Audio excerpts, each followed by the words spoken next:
Hello, welcome everyone. Welcome to the first Soul Focus for 2022. I hope the year's going better than last year. Fingers crossed, probably. And welcome to my very special guest, Francess Billinghurst. How are you, Frances?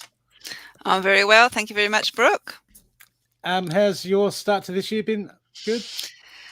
It's been interesting. I basically haven't had a break. I think I worked out today in about 2 years, so I'm getting quite depressed. Can't Yeah. go anywhere. Wanting to go on a holiday, look at my passport, and not going anywhere at the moment. So That's we'll get that's the there, I problem think. with South Australia. As soon as you get out of the hills, it all looks the same. That's it. A wheat field. That's it. It's all Well, trees. on Friday, I was actually thinking maybe I'll go up to Alice Springs, but after the weekend and the floods, don't think we're heading up there for a while yet. So No. Gotta love the weather. Gotta love the weather. I can't complain. Yes, my garden will love it. Indeed. Well, why don't you tell the people? Oh, hello, everyone out there in Soul Focus Land. Cheer us out, people. That would be lovely. Frances, why don't you tell everyone a bit about yourself, what you do? Okay. All right. Well, before I start, I just want to acknowledge that we are coming from Ghana country, and in doing so, Oh, acknowledge the yep, elders past, present, and future or emerging. And this is something that I'm really trying to make more of an effort into my personal practices, is that reconnection with yep, the land, and I suppose in showing basic respect, and that probably comes through what I do, being solely or focusing around an earth-centric spiritual path, yep, which has various names these days. I knew it as witchcraft or initiatory witchcraft. It's gone on to become Wicca or traditional Wicca. And these days I've sort of repackaged what I do up and I call it contemporary witchcraft. But in doing that, I suppose as an explanation, sort of an initiatory line that can stem back to Gerald Gardner, who was one of the, yep. I suppose, grandfathers of the modern revival. So that's one string of my bow. My other strings of my bow, I have an interest in the Kabbalah, which is a ancient Hebrewish sort of belief system that can be found in various Yep. magical and healing practices as itself. I have had an interest in metaphysics for most of my adult life, from my Yep. teenagehood. So I've gone off and studied metaphysics, and I also do energetic healing, tarot readings, oracle readings, write the odd book or five, and have an interest in mythology as well. So I do quite a bit, And it and looks like you work. read a couple. I'm doing my best, but work does get in the way. I see myself as probably a rescuer of books. Okay. My mother was a librarian. I blame her. So that's where this book addiction has come from. My father also reads very heavily. So I have a few books, yes. So when you started on your path to where you are now, Mm. when you were a teenager, what was it that stood out to you? Um, I think it's a really hard question to actually answer, because I've been one of these probably annoying children that always wanted to know why. And Yep. having a mother who was a librarian helped, because she used to bring me back those, I think, don't know if you remember, you're a bit younger than me, but there used to be these big books called Tell Me Why and Tell Me More, which would Yep. explain things, why the universe happens, the Big Bang Theory and all that. And so she sort of encouraged that sort of exploration. We grew up in the country, so I never had any indoctrination in relation to religion. It was sort of free range, so to speak. We did have neighbours at one stage who were Baptists, and being in the country, the folks decided that it might be a good social outlet, except for I wanted to know where the dinosaurs came in the Adam and Eve story, which didn't go down very well with the Baptist neighbours. No. And they suggested that probably wouldn't be best if I, turned to their Bible studies group. But then in my late teens, when I'd left home, I thought Yep. that exploration into various different religious or spiritual paths. I was a Baha'i for a week and a Hare Krishna for a weekend, and just kept searching, really believed that there was something out there. Yeah. Now we're looking at, without giving my age away too much, so this is probably the early 80s, before Yep. the internet. Majority of information out there was heavily Christian, which didn't resonate with me whatsoever. I suppose I had a little bit of a feminist streak. I wanted to know if there was a divine God, or masculine, where was the divine feminine? If we were all created in God's image, where's my image, so to speak? Yeah. Fair enough. And and then it wasn't until I moved to Adelaide in 1990, and at that stage, Adelaide was very much into our metaphysical revival. Being the city of churches, it was quite ironic. And I got involved with the Theosophical Society, which is still going today. This is when they were back on King William.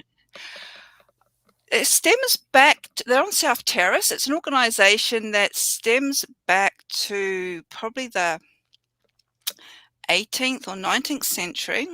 There was a Russian medium, I don't know, questionable, some people say she was a bit fraudulent, by the name of Helena Blavatsky. And she brought basically the teachings of what a lot of the Eastern teachings that we know today has actually come through her exploration into Eastern mysticisms. But I suppose around that era too, her influence also stemmed into the occult arena. So back in the day, one of the earliest sort of ceremonial lodges, the Hermetic Order of the Golden Dawn, was sort of an offshoot from the Theosophical Society. So there's sort of like a very big interweaving. But there is a Theosophical Society still here in Adelaide on South Terrace, and they have their own bookshop and all that. But they would do workshops and courses, and so this is all happening in the early 90s. And that started to really feed my interest into metaphysics, sort of understanding that there's more to us than just this physical body, that we have, energetic bodies and the auras and the chakras, and also some of the teachings that there's more to us or the world than what this physical plane is, that there's the seven planes and fields like that. Then we get into the sort of the oneness and connectiveness and the universal consciousness. That we're getting into a little bit of a Jungian psychology. And then I went for a walk one day around my neighborhood, and there was this shop in Payneham, and so very indiscreet. Went inside, and there was a little sort of placard in the window saying courses in ceremonial magic. Didn't know what ceremonial magic was. Signed up, and now 30 odd years later, here I am. So I did a course in ceremonial magic, got introduced to the Kabbalah, got introduced to initiatory witchcraft. Now, what is the Kabbalah? That's not the same as everyone talks about the Kabbalah? Well, or does it stem from it, or? Depends what you talk about. But the Kabbalah, there's different spellings to it. And it's an ancient and old Jewish mystical system. The Order of the Golden Dawn use what's called the Tree of Life, which is the glyph, which has got the 10 sephira, we call it dots on the tree. And there is sort of the religious aspect to it, which they would use, the rabbis, and you would teach that in their synagogues. And then there was this hidden, or the mystical Kabbalah, which, depending on what stream of Judaism you're into, whether they recognize it or not. And some of the rabbis don't, because it's actually like a very secret teaching, or allegedly. How much of what the Golden Dawn and other ceremonial orders utilize today is secret teachings. I don't know if you can actually ascertain that, because there's been a lot of, should we say, sort of expansion and manipulation in it. But it does follow the same process in that there's the 10 paths, and where, depending on which way you are, it is, so if you start off the bottom, which is Malkuth, which is the earth plane, and then you go up. And within ceremonial magic, or high magic as it's also called, it brings in the planets. So you go from Earth, then up to the moon, then off to Venus and Mercury, all the way up with Tippereth at your heart, so that's the sun. Then you go into the cosmos, right up to Ketha, which is through the veils up. So this is like Godhead, or the divine consciousness. And if you descend down, this is what they call the lightning bolt, you could bring it through either, say, God bringing things into manifestation, or even us bringing a dream, an idea, and how we manifest it through all the different stages into the physical realm. So there's, within ceremonial magic, there's so many ways you can use it, even as a filing cabinet, basically, because you've got the planetary spheres. So if I did mention Tippereth at the heart, so it's yellow. So for a magical person, you'll put all the sort of solar gods or solar correspondences, herbs, candles, whatever, crystals, and all that will relate to Tippereth. So if you're wanting to do energy that's relating to, or work that's relating to the solar energy, strength and power, you can actually focus on Tippereth, just off the top of my head, as to because each of the sephira actually have specific numbers, and you can design a ritual. They will have a god name, they all have an archangel associated with it as well, so you can design a whole ritual around just that focus of Tippereth, and drawing through that solar energy. So there's lots of ways you can actually use the Kabbalah. Some people spell it with a Q, some people spell it with a K, some people spell it with a C, and I think that might have originally been as to whether it's a more religious Judaism, Hebrew system, or, as I said, most of the magical people that I know spell it with a K, so that could simply just be because of the ceremonial magical aspect of it being the mystical tradition as well. But so would that be where the golems originated from? Someone put something together to... you know, the legends of the golems. Yeah, I mean, a lot of these symbolisms are universal symbolisms, and you can find them everywhere. In with the glyph, I'm just thinking, I don't actually have anything handy. If I knew you were asking me, I had a picture. There's actually, you've got the 10 spheres, but they are divided into the 3 columns. You've got the column of mercy, the column of severity, and the equilibrium. And again, the objective is to have everything in balance between severity and mercy, which is the masculine and the feminine, because you've got Bina with the dark mother, and you've got Hokmah, which is the divine father, and you've got Ketha above you. So this sort of middle path is, again, is something that you can find in a lot of other spiritual teachings. In particular, Buddhism is the first one that comes to mind, with the teachings of the middle way sort of thing. So it's sort of understanding as we move and flow between the left and the right to always come back to the center. And that's the main goal, having everything balanced. So it's a very in-depth. They do say that to study the Kabbalah completely, it needs a couple of lifetimes. So, and I know. You can go, it's a rabbit hole, and depending on how far you want to fall down it is entirely up to you. But I find it very interesting. It's so easy. I mean, depending on how quick you pick up things, but there's like, you see all this stuff going around and like, I want to train at all of this, but I haven't got enough time. Well, even with the Kabbalah, there's I think there's 32 paths between each sephira, and there's letters of the Hebrew alphabet associated with each path, and then there's also what the Hermetic Order of the Golden Dawn did. They associated tarot cards as well. I don't know the letters. Maybe in another lifetime I can, spend that whole lifetime studying, just completely devoted to it.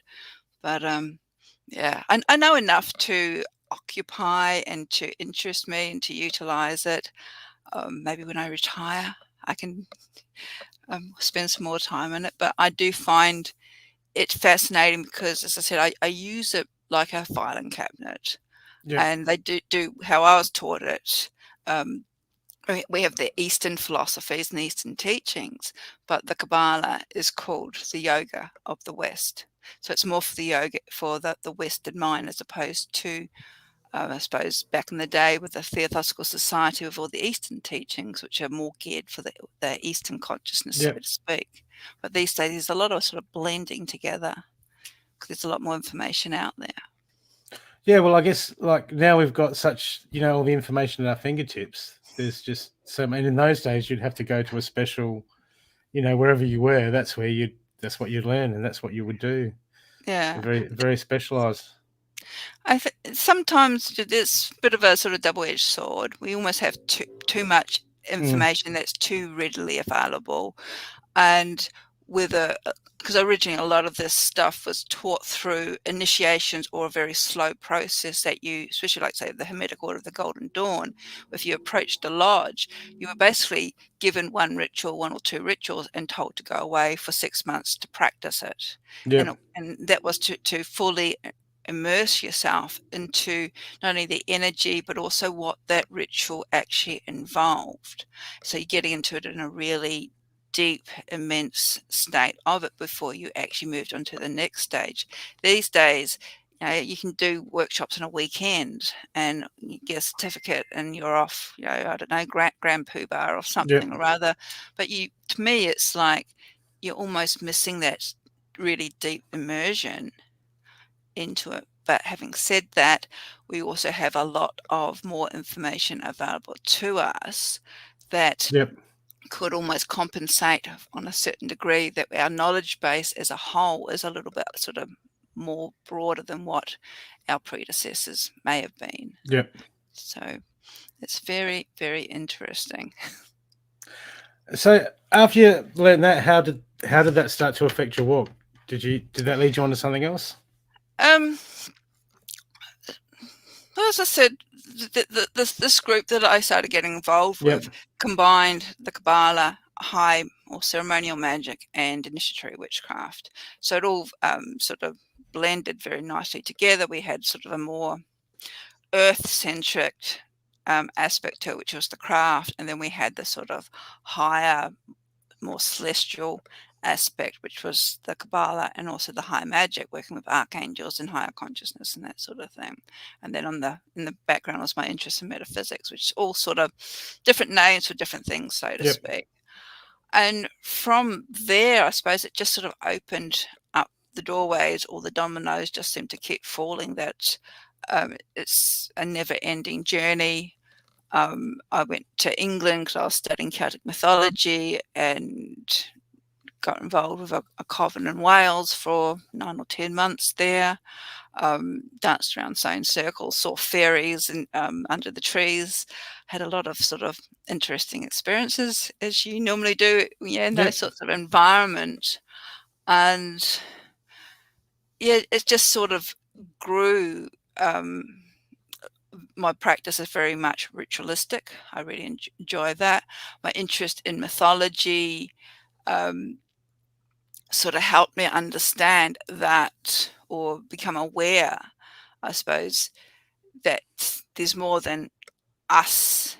And from the craft, we talk about the other. So whether you call it God, goddess, higher consciousness, whatever, I do believe, and I suppose I've always been religious, so to speak. And I do believe in a being higher than myself, that I'm still sort of part of, but there is still like a higher aspect to it.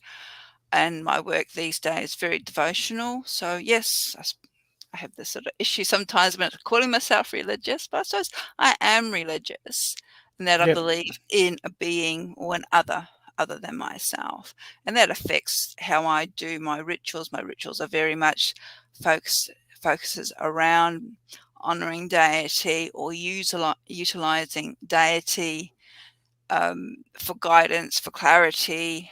As I've progressed over the years, I tend to not do a lot of sort of spell casting or operative magic, as it's called these days.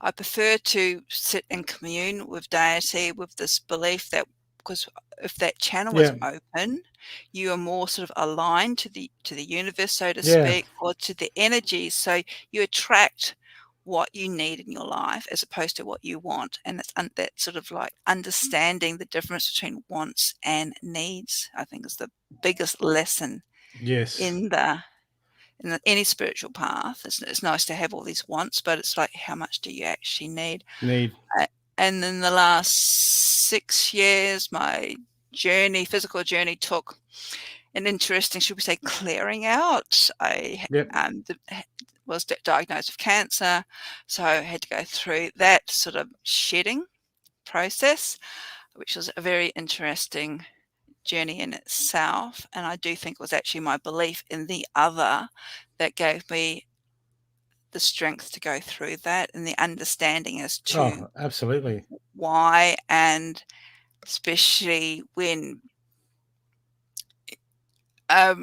being a spiritual person or sort of an alternative person, because I took a more orthodox route, which did sort of some people thought was a very contradiction, but it's just like, well, I am also very much in the real world as well, very logical. But that opened up more doors, trips to Bali, where, without sounding too new agey, I can only explain them as either spiritual downloads or, well, I wouldn't say possessions, but I definitely had experiences of past lives in the physical life, and it was really it was things that I hadn't really experienced before. And coming through that was, again, my belief, I suppose, in the other, and my understanding of deity. A couple of, I call them dark goddesses, because these are goddesses of change and death and destruction and chaos. Very major players in my life now. And the biggest lesson has been to surrender and just let go of the sort of like hanging on to reality, and almost getting into more of an Eastern philosophy of Maya or Maya, that this realm that we live in is all an illusion that we're hanging on to. And the only way that we can best get through, especially more turbulent times like what we've gone through in the last 2 years, is to let go and have that belief that the universe or the gods or the higher consciousness or whoever you believe in actually do have our backs. And the things that when we struggle are the things that we're hanging on to, which really, if you look at it without the emotional attachment, don't mean anything really in the bigger plan. So it's interesting. And this is also with my metaphysics coming through, and all that, I think, sort of puts different layers onto my basic beliefs. And it begins to sort of get into this whole realm of a philosophy and belief system, and makes it deeper and probably more, I don't know, I have a mind that I can't take things on face value, which I suppose, as I said, came right from my childhood with these tell me why books. I have to know the stuff behind the scenes sort of stuff. And that's why I like sort of pseudo-psychology, because that helps me understand why I feel these things or see these things. Or I had my chart done at the beginning of this year, and I've had my astrological chart done by numerous readers over the years, but this one was the first time she actually looked at my chart, and she said, "Oh, you've got all these planets that are in the in the bottom half, the dark quarter. Are you attracted to underworld?" And I'm going, well, I've written a book about dark goddesses. I work in the sort of shadow realms. It's just like that. Actually, just go, oh, ding. I live in my cave, sort of thing. So it's just like, that explains why I like this sort of. Not the dark, spooky woo-woo stuff. I get a bit bored with that. But that sort of like deep understanding, going down, the rabbit hole like Alice, but feeling very comfortable in that sort of subterranean area, which is probably a detriment at times. So what do you what do you do now with your you put everything together? Sorry, you just know so much, and I'm like, oh, there's stuff over here, stuff over there. You told me to just, absolutely. In my practice, I call it a practice because it's got. This is why I call my craft in particular. I mean, yes, I'm initiated into a more sort of traditional British traditional witchcraft. I think that's a very American term to me. It's just witchcraft. I'm calling it now contemporary witchcraft because I still have that foundational balance, because you need that foundation in my practice, which I can't get rid of it. I love the ceremonial aspect to it. I love the Kabbalah. Thankfully, my tradition that I was initiated into, which is Alexandrian, Alexander's, was also a magician, and he was big into the Kabbalah as well. So that made me feel right at home. I work with deity, and then I do a lot of mantras, sort of more Eastern practices. I'm going through what I call a 21-day sadhana at the moment, which is, sadhana just means spiritual journey. So every day I will do something. I've got an altar set up, and I'll attend that altar in relation to the chosen goddess or divinity, and this one just happens to be Kali, which was no surprise to me because I have a thing for Kali, or Kali has a thing for me. So every day I will attend the altar that I've set up for her, whether it's a mantra, whether it's lighting candles, meditation, depending on how much time I've actually got myself. It could be a full-blown ritual for her. I've got a deck of cards, which I think is Alana Fairchild's Kali deck. I'll pull one of those cards and I'll meditate on that. And then it will also depend on if it's coming up to a full moon or a new moon or a dark moon. I'll do a lunar rite depending on the energies, and also depending on what else is happening in the cosmos. So I don't What's a dark moon? Okay, now this is where occultists or magical people and astrologers sort of different. So there's a little bit of a difference in that a lot of astrologers don't acknowledge or call the dark moon the new moon when you first get that first sliver. While for occultists, there's that little brief moment of time just before that first sliver appears where there's no moon at all. It's the direct polar opposite to the full moon. Like with the full moon, there's a certain time or moment that the moon is completely full. Just before it, it's still beginning to wax, and just after it's starting to wane. Even though people say its energy is full for 3 days, I personally like to know exactly when it's happening. And then normally I plan a ritual if I'm working with the full moon just before to actually catch that energy as it's coming up to its peak. Likewise, at the other end of the scale, just before that first sliver begins to appear, that's the dark moon. Depending on what angle you're coming from, a lot of people say don't do anything. It's a time for rest. It's time for contemplation before you move into that whole lunar cycle again, which is fine. It's also a time to sort of really go inward as well, which again sort of taps into how I work with the darker deities. A lot of them is inward stuff to really figure out who you are, why you do things, the blockages. In neurolinguistic program, we talk about the root cause of things. So it might not be something on the surface. There might be something that happened ages ago that is actually causing a blockage these days. So that is what I utilize the dark moon for. And sometimes it's just a time to, like I do with the full moons, to say thank you. Do nothing. Just go, I'm here. Thank you. This is for you. Thank you for listening. Even though, I might not get what I've been wanting for, but thank you for the lessons. Thank you for the abundance, or thank you for the, basically the lessons or the blessings for the coming cycle. So it boosts the energies for your healing. Yeah. In avails. Yes. Yeah. And I think sometimes, especially with what we've gone through in the last 2 and a bit years, whether we are consciously aware of it or not, sometimes it's good to actually just cut ourselves off and just sit there and recalibrate our energies as well. We're still picking up on a lot of negativity. We've seen the whole pandemic thing sort of tear people, communities apart. And sometimes you just need to just sit there. And I was saying this to a friend the other week. It's just like, I'm just tired.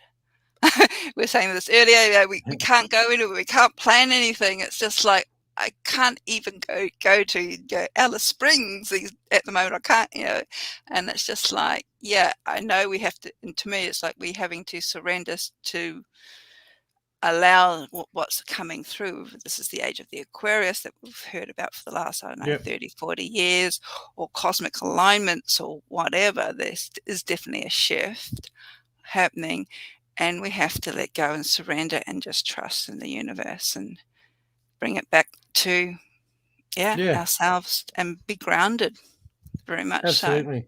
So come back to what's really important. Well, worried is a wasted emotion, and plenty of people are just going off their tea about it. Yeah. And it's like, serves no purpose. Especially when it's things beyond our control. And it's just like, now look back to what can we actually control, and not everything might be an inconvenience or the hardships, but there's usually a lesson in it later on down the track. It's almost like the Tower card in the tarot. It's just like, we can't see it at the moment because we are going through the free fall, but we don't see the sun that's behind the lightning show. And this, to me, is like what the Dark Goddess does as well, is that sometimes we need this big shift. We need this big shake-up. And interestingly enough, the astrologer that I saw at the beginning of the year was talking about the shifting of the north and south nodes, which are about to happen. Yeah. But there's also something big, and I can't remember what she called it, in relation to America. And because America sort of rules the world, unfortunately, and they're going through, it's not a Pluto return or Saturn return or something like that. And it's like, because I'm not an astrologer, but it's just like, it'll be interesting to see what will actually come out of that and how that will actually affect all of us as well. But that's completely off track. So so have you got the dirt on America? Please tell. No, I have no idea what's happening over there. I've got some good friends over there. I've got family over there. All I know is, it must be when they signed the Constitution or something, which part of me is going, but hang on, America existed long before the Constitution, but something's coming up. I think it's this month. Next month in February, and it's some major thing, like it is, I said, a Saturn return or something like that, but in relation to America itself. So they must boil it down to the Constitution, which is quite interesting itself. I said, I don't hold a lot of sort of like, oh my God, something's happening in America. Yeah. If it is just on the Constitution, I said, well, there's been people in America long before that piece of paper. So if it's that bad, someone will message it to me. yeah, I'm quite sure, because our social media feeds largely are ruled by America. It'll come through. We see that, like when it's Thanksgiving in America, where our social media feeds get all swallowed up by that. When it's Halloween in America, we all get it's drowning in Americanisms. So I'm quite sure we'll be all drowned in whatever's happening in America in a couple months' time. So, but no, I don't have any beans I can spill, because I don't know much about it myself. Well, it's funny you say that, because I got an astrology reading this morning, and at the end of the conversation, the lady was telling me about something's coming up in the next couple of weeks, and I'm like, wow. So yes, I know the nodes are moving into Taurus and Scorpio, and this is one of the reasons why I went up and got a reading this year, because they're moving into, my nodes are moving as well, moving into the same signs, and I'm going, oh great, what does that actually mean? Am I in line with the planet for once in my life? So if my own astrology nodes are moving at the same time as the planet's nodes are moving, what does that actually mean? So just means I'm just going to feel a double whammy or something like that. So I thought, great. Just wake up and feel tired again. That's it. Yeah. Clear the area. Nothing new then. Today. Yeah. You look out the window and there's people running around going, well, that is odd. But I'll just go into my back room and start chanting my mantras again. It's just, okay. Water the garden. Yeah, see what Carly wants. Now, you've written 5 books. Yeah, a few. Well, I've actually got them here. Tell us about your books and what Okay. inspired you to write them. Okay, we'll start from the bottom. So the first one I got. Okay, so I wrote this book in 2012. It's about the Sabbaths or the seasonal festivals.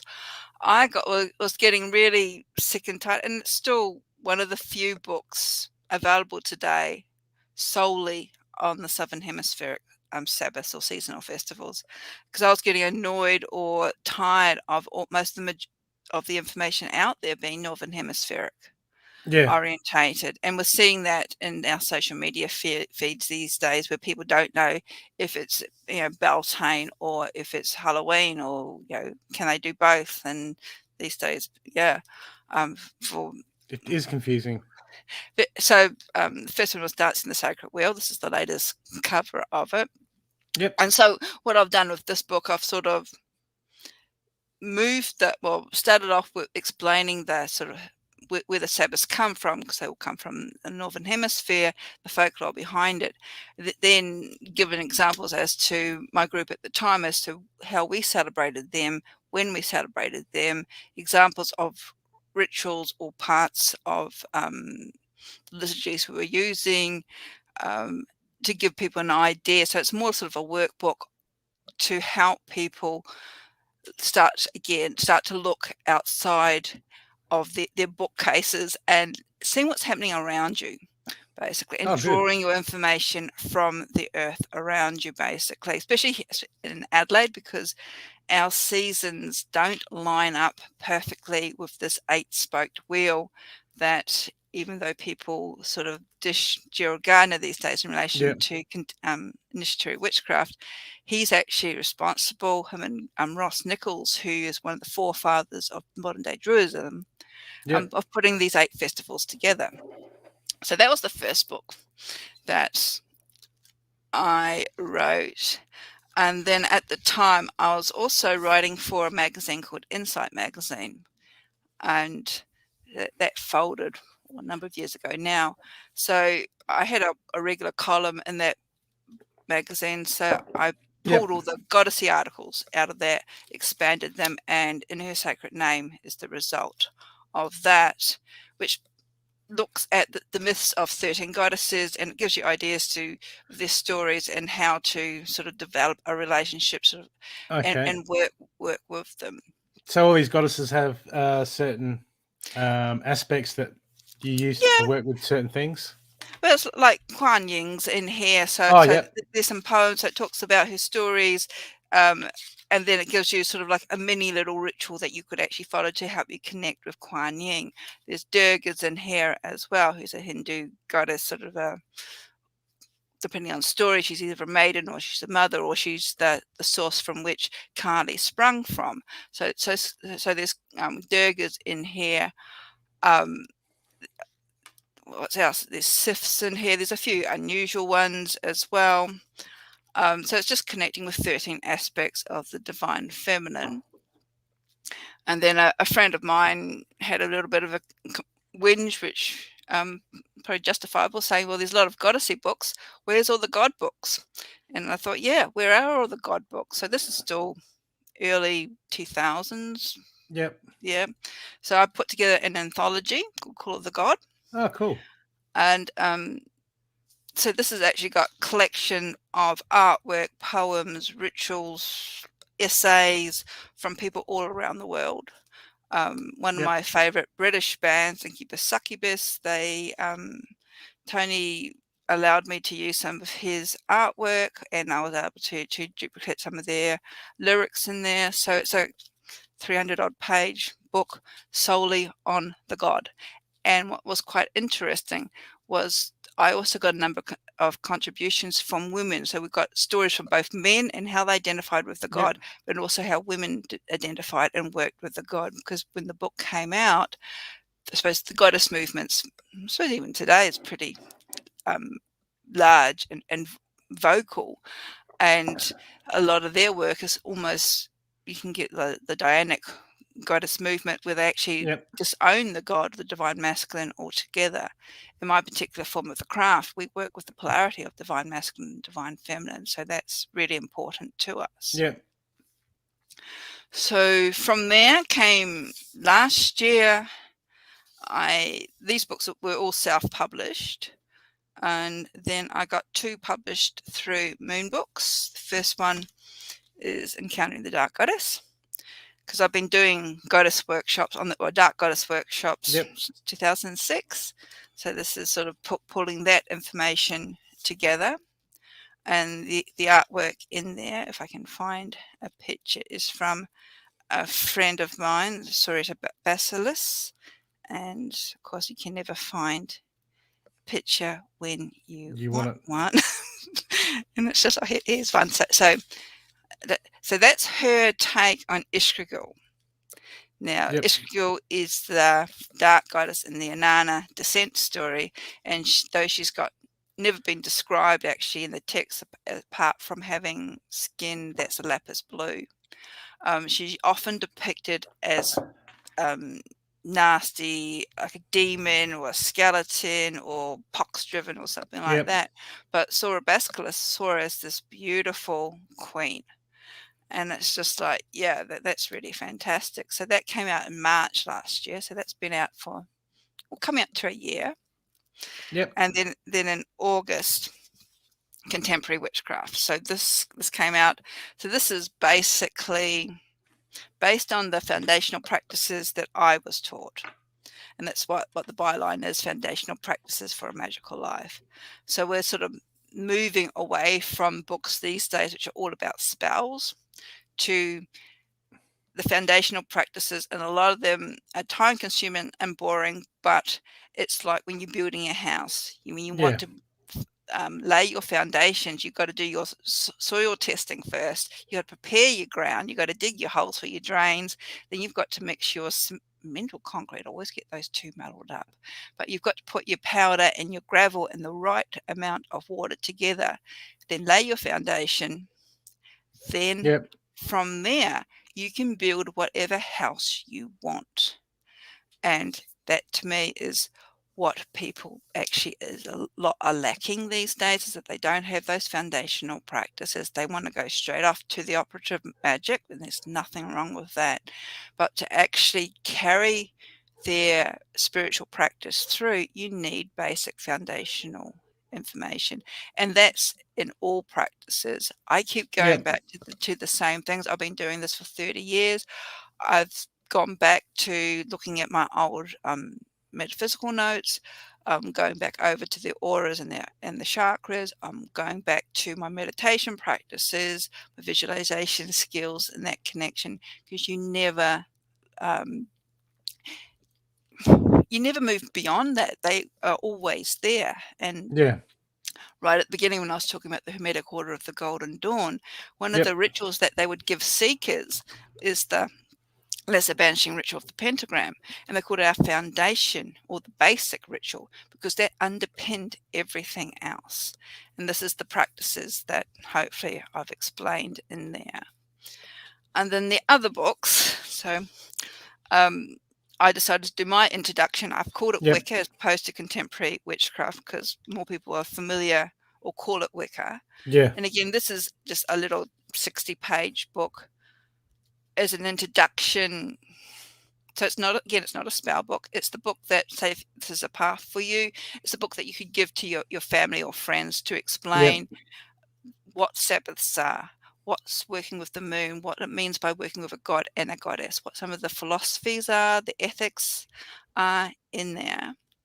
And then sort of like a precursor to my next book, which will come out through Moon Books later this year, I put together a little book of lunar magic, purely because I was getting a little bit tired of some of the questions on social media in particular, and we've seen it recently, people calling this last full moon a wolf moon. I'm going, really? Since when do we have wolves in Australia? We've never had wolves in Australia. It's not a wolf moon.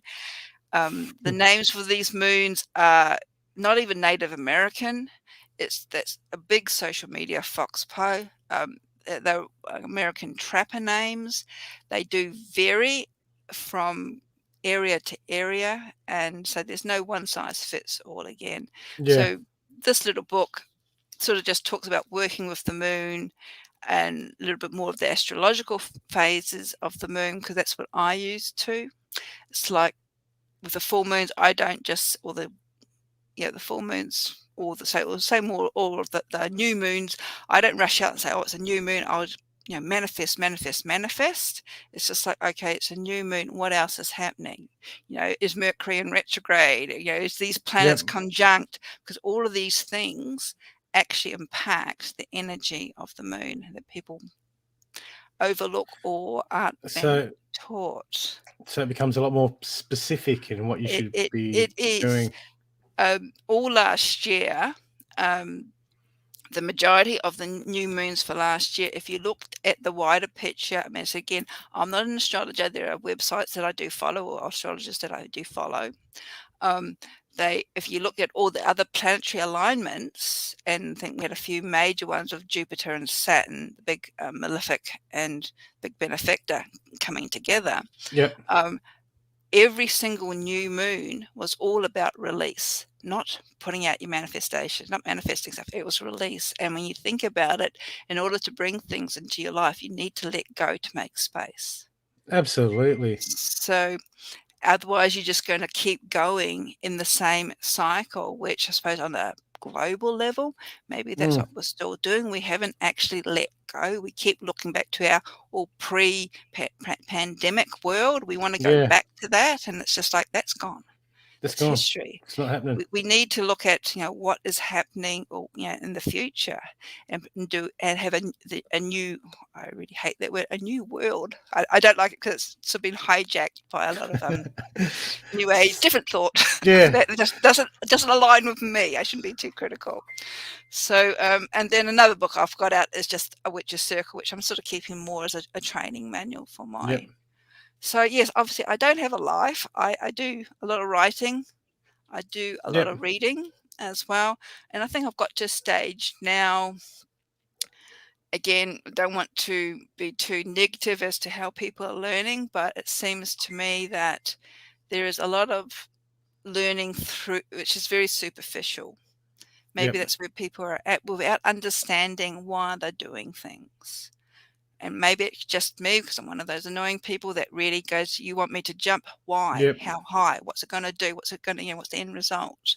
And there are actually rituals to this very day that I actually don't do, because when they actually explain to me why I should do this, it's just like, but I can do that this way. Why bother doing that way? Yeah. So yeah, I'm a bit annoying like that. But that's not annoying. That's I mean, that's using your the inquiring mind. Yeah. And there are some, I mean, it's like simple little things like, and again, I suppose it helps being in this country. And this is a talk that I'm going to be giving, where are we, in March. It's an online conference called WitchCon. It's a huge international event with over 100 presenters all weekend. I was part of it last year. It was fantastic, and I'm still watching the reruns of all the presentations. But I'm talking on what I call outside the bounds. So it's just like we are taught these sort of things, especially within the craft, from the Northern Hemisphere. Bring it down to the Southern Hemisphere, and it's not just a matter of swapping things around for 6 months. And say, like, when you're casting a circle, you're moving with the energy. So it's just like, okay, why are you moving clockwise as opposed to anti-clockwise? What does it actually mean? More than just because someone said it in a social media post, or someone mentioned it on a book. It's just like, it actually means when we cast our circles and we work Jusa, we work with the sun. Okay, so which direction does our sun go in the Southern Hemisphere? It actually goes the opposite direction to the Northern Hemisphere. So our sun rises in the east, sets in the west, but our highest point is in the north. So that's our zenith. So when we cast our circle, when we work with the sun, we go, which is technically anti-clockwise. So we go from the east to the north to the west, then back again. So that's a completely different direction to the Northern Hemisphere. And then when we add elemental placements, as we do in my tradition of the craft, it's just like, okay. In Adelaide, we're actually quite lucky, because sun still rises in the east, and a lot of magical traditions associate the rising sun in the east. Yep. The sun sets in the west, and we've got Vincent Gulf, so water, easy. Yep. East is air. North, we've got the desert. Our northerly winds are hot. It's a perfect place to put north. In the south, well, we've got Antarctica, the big body of Gets ice. cold there.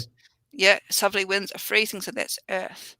Then if you move to Perth, some people put air in the west because our air currents move from the west across the country. Some people put earth in the east because that's from Perth. That's where the rest of the earth is, the rest of the continent is.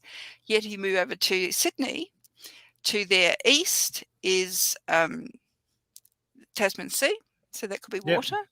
So it's getting back in touch with the land, which I find very important because it helps us really sort of, especially following more earth-centric path, really begin to connect in with our local environment, which then stems through to, if we want to honour like the equinoxes or the other Sabbaths, the seasonal festivals, we have a better understanding.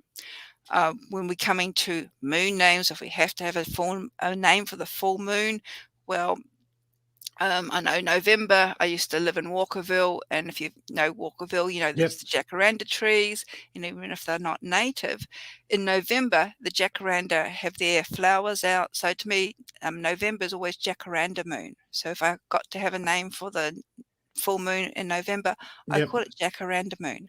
Willunga used to have, they probably will do once COVID's over, they used to have their almond blossom festival, which I think was August. So almond blossom moon for the August full moon. So it's really quite simple once you start looking into the land, or you could turn a little bit more indigenous as to you know things like emus and the dingoes when they start breeding, or magpie swooping moon is what, September. So again, looking into our local environment, and that makes more sense than wolf moon or snow moon in December, and you go, wolf what? Well, we had pink moon, and it's just like, when did we have pink moon? I think they were calling that for the November moon, and I'm going, well, no, it's not, because it's called pink moon in America due to a flower that comes out, which is a spring flower. And it's the wrong time of the year for that flower to appear. So I understand that gets frustrating because people don't want to do the work, and it's like, what aspect does it actually mean that you've got to connect it to where you're at, instead of just like one size fits all? It is. I mean, I don't know if it's they don't want to do the work, or they don't know how to do the work, or they just sort of going, okay, I follow this influencer or this blogger or this author, so what they say must be right, and it probably is right for them, but we're a bit of a global community, yet we're not, and there's not really that sort of understanding of a deeper level that we do things differently here. And there's one time of the year that I really hate, and that's the 31st of October. I can't stand it. Social media feeds are all full of skulls and pumpkins, and I'm going, it's Beltane, which is the beginning of summer. That's it. I just put the pumpkins in. There's no pumpkins outside of the garden. There's what are you talking about? And they're importing pumpkins now, and it's all full of plastic decorations, and I feel like I'm such a killjoy because everybody wants to go trick-or-treating, and I'm going, no. But each to their own, and it's just go, I'll dance around a maypole and welcome summer in, because in my craft it's a very sort of sexual, sensual festival. I'd rather be doing that than dressed up as a ghoul, to be perfectly honest. No, that's understandable, but as you say, it's like, it's hard for people. There's so much information. I mean, when I go looking through my stuff, when I'm doing something, I cross-reference, and I've got a heap of books from all over the world, and it's really frustrating when you get, wait a sec, this guy's saying one thing, this book says another thing. Which one's right? And sometimes put the books down and look outside. Or depending on what you're doing, is trust your instinct. It's good to have an understanding as to, okay, he says black, he says blue, she says yellow. Why? Why? And then it's like, why? Okay, he's saying that because of this, he's saying that because of that. It's like, okay, now I'm getting an understanding, not because not just use your instinct because it's there, but having understanding as to why they're saying these things, and then now put myself and then think about it. And it's just like for your listeners, I come from a tradition of witchcraft. It's an initiatory tradition. There is an element of sort of flexibility in it. And I do understand these days there's a lot more information out there that even though I might not call it witchcraft, someone else might. And that's fine. Yep.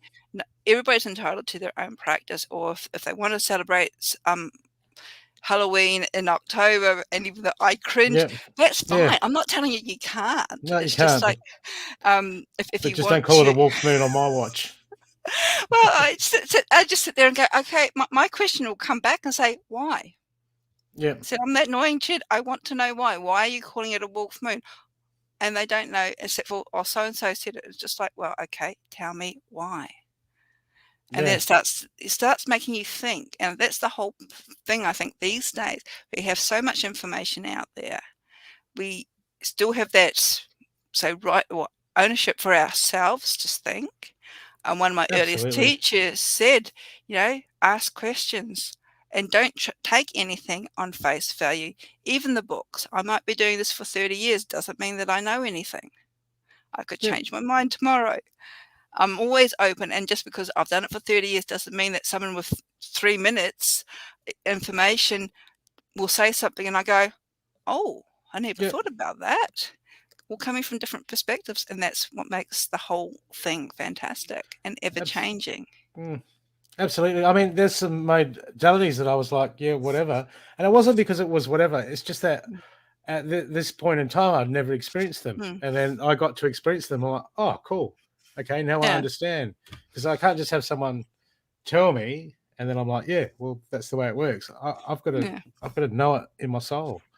It's real. And you're drawn to things, even like, so if you go to a fair and there's 20 tarot readers there, do you go to the first reader, or if you're like me, you'll walk around and you'll walk around and you'll walk around to see who you would resonate with. The same with anything. And then get distracted by the crystals. Well, I do that. I come home and I'm going, or with my thing with books, I bought a Journey Maker journal planner thing, and it arrived, I think I picked up on Saturday, because that's what I was going to organize my life. And I got it, and I'm looking at it going, I don't gel with it now. It needs a new home. I haven't touched it. I've taken it out of the box. I've eaten the chomp, but it's like I'm not gelling with it. So pass it on. And sometimes we do that. And that's just life. That's, I suppose, part of my practice, and it comes back to my metaphysical teachings as well. At the end of the day, we are spiritual beings, and our spirit evolves. And how it evolves is through experiences and saying, oh, that's interesting. Well, no, it's not. Thank you, but it's not for me. And I've had that. My path has moved, shaped and shifted completely from people that I used to train with or train under. Some of them, I no longer walk the same path as them. And it's just, that's fine. Okay, we're evolution beings. That's the whole thing. That's the whole point. I'll just see if we've got any questions, if you like. I've got one from Michelle Meeham saying, was Hades, is that known as the river of forgetfulness? Oh, Hades, now he's the Greek god of the underworld, and the underworld's actually called Hades, and there were a number of rivers. Now, I honestly, without cheating and using Google, couldn't actually answer that question, but I do know of, one of the rivers was the river of forgetfulness or memory loss or something like that, but so I can't answer that off the top of my head. No, that's okay. That's it. Don't answer that again, Michelle, that question. And I've got another question that says, you have mentioned the 10 Sephiroths. Are you aware of the 11th date? If that is how would you interpret it? Darth. Yeah. 1, 2, 3, 4, 5, 6, 7, 8, 9, 10. Darth is a modern from the it's questionable as to where it came in. It's sort of like the gateway, the abyss between the three, what they call the supernals, and then death is at your throat. Traditionally, it doesn't appear in the traditional tree of life, but they think maybe the Golden Dawn added it in. Again, it's part of the mythos of the Golden Dawn. But so the answer to that is yes, I am aware of Darth. How would I interpret it? Yeah, the gateway. It is. They call it the abyss. So moving from out of the, if we're using the energy moving up into, say, higher consciousness, this is sort of the last bit before we take that final leap and become more than just a human, become God, divine ourselves. That's my interpretation of it. Excellent. So is there anything you'd like to add? Anything you'd like to add that people are starting off or looking into some of this information that you're talking about? I can understand these days, I think this is what we were saying earlier, for seekers, there is so much out there and it can be confusing. I say you dabble, but do it with a critical mind. Don't take everything on face value. Don't rush into anything. It's not a race. Especially if you're looking at a spiritual path, maybe sit down and ascertain exactly what you want. I think that's important. There is so much out there. This is one reason, self-plug, why I started writing these little books, as merely as an introduction, and I priced them relatively at the lower end so people can actually explore. And if your path wanders or changes, that's fine. That's fine. I do, so I suppose the old school of me, find it a little bit sad that witchcraft today tends to be merely spell casting and crystal collecting or skull collecting, when there seems to be this avoidance of deity, of religion, of worship, and that could be sort of a reaction to the Love and Light Brigade that we had of the 90s, or a knockback from more orthodox religions or anything like that. To me, it has been sort of like the foundation, and it helps move beyond myself. It helps me ground in the earth. It also helps me connect more with the land that I'm on, because part of one of our sacred stories follows the wheel of the year, which is through the seasons. That's the story of our God, and through going through his journey, we understand how our land goes in our own cycle. Likewise with the phases of the moon, that's our lunar goddess who waxes and wanes, and knowing her sacred mysteries, when it comes to the different espats or lunar rites that we do, and I am biased because this is what I do, it takes me to a deeper level, a more spiritual level, because I'm connecting more than with just a rock in the sky. Basically, that's just what the moon is. It's a satellite. It's made of rock or cheese, depending on what you want to listen to. But to me, it's representative of my goddess, my divine feminine. And for the rebels out there, I think, and this is one thing that people that in America that I do follow, because I follow people on social media as well, they say if you want to be rebellious and that's why you're into the craft, worship a female deity, worship a divine feminine, because we're living in a patriarchal society, and worshipping a goddess has been the biggest fear of Christianity for thousands of years, and that will make you a true rebel. But get out there. I know it's a little bit scary these days. If you're in the north, Gawler Pagans on the last Tuesday or the fourth Tuesday of the month, so it's tomorrow night, we meet at Cafe Nova.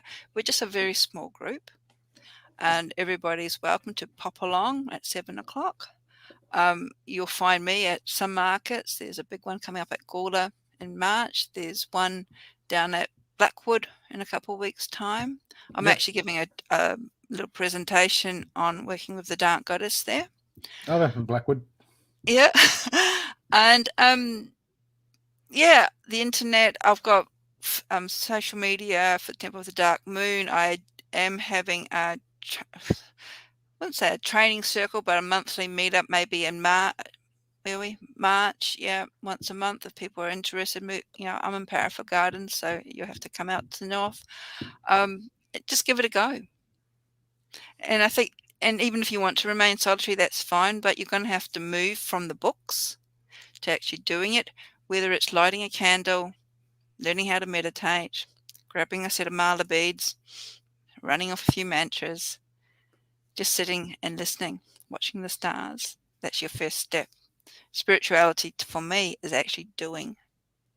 You're not going to get that from a page of a book or from a computer screen. You're going to have to do it yourself. Yeah. So we've got a list of all your websites and everything you've given there. Do you just want to run through those? Let people know. Okay. I sort of like to separate myself, departmentalize. For my witchy stuff, it's the Temple of the Dark Moon. So I have a web page, that's templeofthedarkmoon.com, also Facebook page. For my more metaphysical healing information, that's the Isian Center of Metaphysics. Again, Isian Center of Metaphysics.com.au is the website. Our Facebook page, same name. I have Frances Billinghurst author for my Facebook. I've also got a private Facebook page, though people you can search for that. Yep. I did have was running the Goddess House at one stage where I sort of do more goddessy stuff. So again, I sort of departmentalize that. You'll find me on Twitter, usually having a go at the government. And go girl. Yeah, and then I get depressed and I thought, well, stuff this. And I'm also on Instagram, and where you'll find an assortment. I see myself as a multifocal being. Yep. I don't just do witchcraft stuff or spiritual stuff. I made some plum jam. I said we live in this physical realm, so I do a lot of physical stuff, and sometimes it's just here's some of my books, and here's me in my garden pulling my weeds. That's yeah. Any chili plum jam available?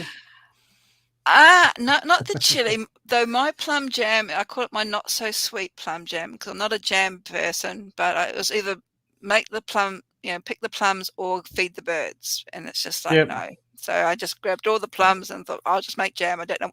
So it's almost like a jam sauce. You could actually, plum sauce. You can also put kangaroo steaks. Oh, nice. Yeah. Well, I use most of my jams for putting into sweetening curries. Oh, okay. Yeah. Oh, that's an idea. Think about that. Yeah. Okay. Yes. Recipe tips. Yeah. Oh, well, thank you. Thank you so much for coming on the show. That's all right. Thank you for inviting me. It's been great. It's been great hearing what's been going on. Yeah. And I've got everyone. All Frances's links are in the show notes. So if you just click out, expand the show notes, you'll get a whole list of all the links. And where are your books available from? Oh, good question, because majority of them are self-published. I have an Etsy store, which I didn't mention, LunaNoireCreations. So they're usually there or at my market stalls. These days you can order or Carpe Diem, I know, have some in.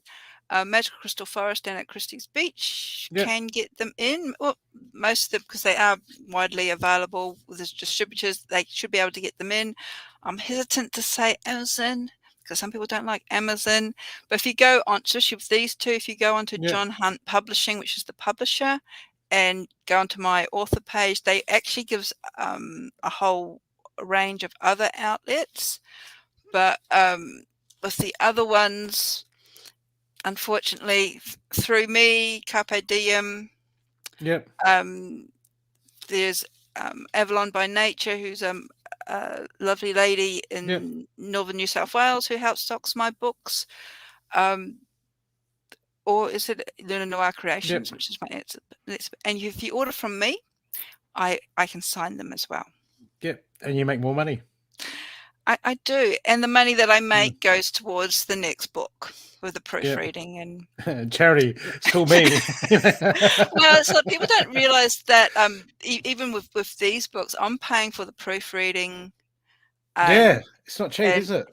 And if I wanted, like with this, though a friend of mine designed the cover, that still cost me money. And with the friend of, again, lots of friends in good places, who did the artwork, and here she actually did it for free. So I'd like to help her out. This is Sora Basilis. So if you go onto her website, which is Sora Basilis, you get, and I just saw it there, you get to see what, now again, I won't be able to find it. Oh, there we go. Like with Sekhmet, you get to see the real Sekhmet in color, and if you are drawn to Sekhmet, you can order the print from the artist, and that helps her. Awesome. Yeah, that's good. I like that, isn't it?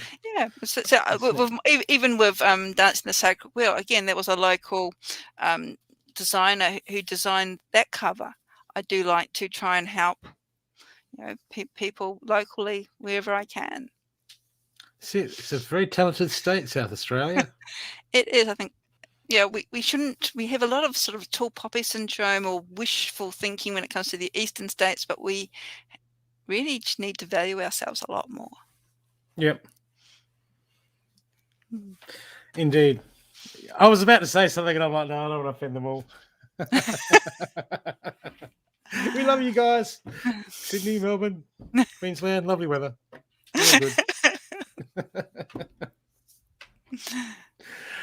Well, thanks very much for being on the show. We look forward to your next book, and I'll have to come down the markets and have a look at some of your books. I think there's one at Blackwood in a couple of weeks' time. Yep. Okay.